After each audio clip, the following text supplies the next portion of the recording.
If the Everblades want to hang another banner over there in the rafters, they're going to have to dig themselves out of a 2-1 hole. Right now, the Blades still have chances, but falling down 3-1 is obviously not what you want to see. The Eagles are the 12 seed in today's big game against 5th-seeded Oklahoma, so they're the underdog. But no team in NCAA tournament history has ever pulled more upsets from the 12 slot than FGCU. Just a year in, and Kiki is already a master with the camera, but that's not all.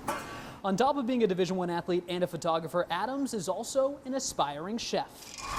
That beauty was the backdrop for the playing of the 88th Masters this weekend. So, of course, I had to put on green jacket, yellow tie, because the tradition, unlike any other, lived up to the hype yet again today. So those words, Florida Everblades, will now be etched into the Kelly Cup trophy 3 times, and a third banner is going up. Riley's path to Division I softball wasn't easy. In the 3rd grade, she was diagnosed with ADHD, dyslexia, partial deafness, and double vision. But Riley didn't let those define her. Instead, she stepped up to the plate and knocked her disabilities out of the park. Now, the special thing about Alexis is she's not only talented under the water, but also on top as a world-renowned water skier. If I can bring you back to a kid in Winter Haven growing up, at what point did you know that you could be an Olympian?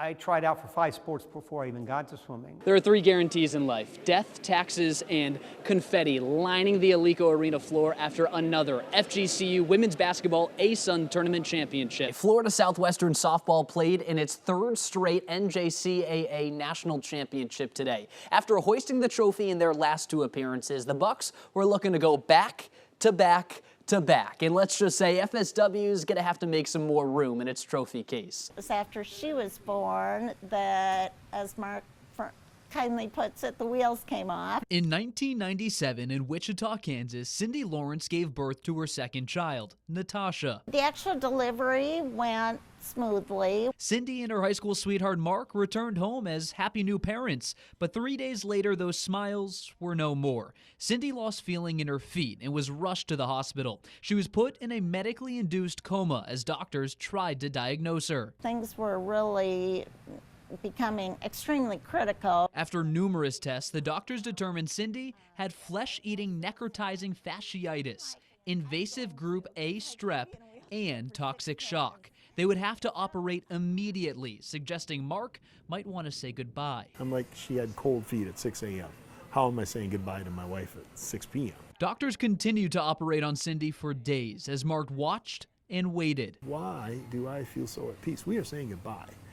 And I'm going to be a single dad to a 3-year-old and an infant. Fortunately, that and his farewell weren't needed. Doctors solved all of the issues, except one. Cindy's legs turned black with gangrene. They were forced to amputate both below the knee. It was the best thing. It was the thing that saved her life. After 2 weeks of being in a coma, Cindy finally woke up. The doctor explained everything they had done and what her new life would be like. The doctor just stopped right there, and she stopped, and I looked at her, and she looked at the doctor and says, okay, what's next? What was next was months of rehab, teaching herself how to walk again. And throughout that process, Cindy found her new passion in life, the sport of golf. Part of my goals as I was still in inpatient rehab was I wanted to learn to golf. First, Cindy had to learn how to walk again. She did so at the same time as her newborn, even making it into a little competition. Then she set her sights on the links.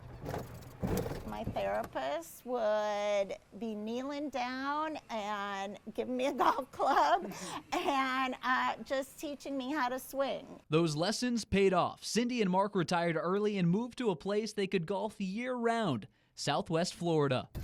Just found I really enjoyed it, and it was more about meeting all the people. Cindy now plays 5 days a week around our area with Mark on her bag.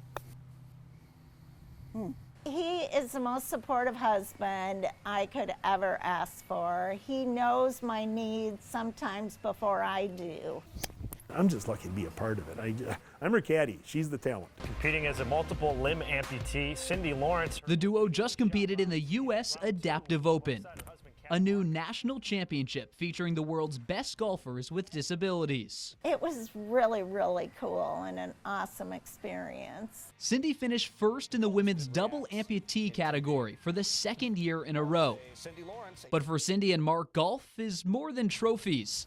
It's about the enjoyment. We are having more fun than anybody else. Appreciating life.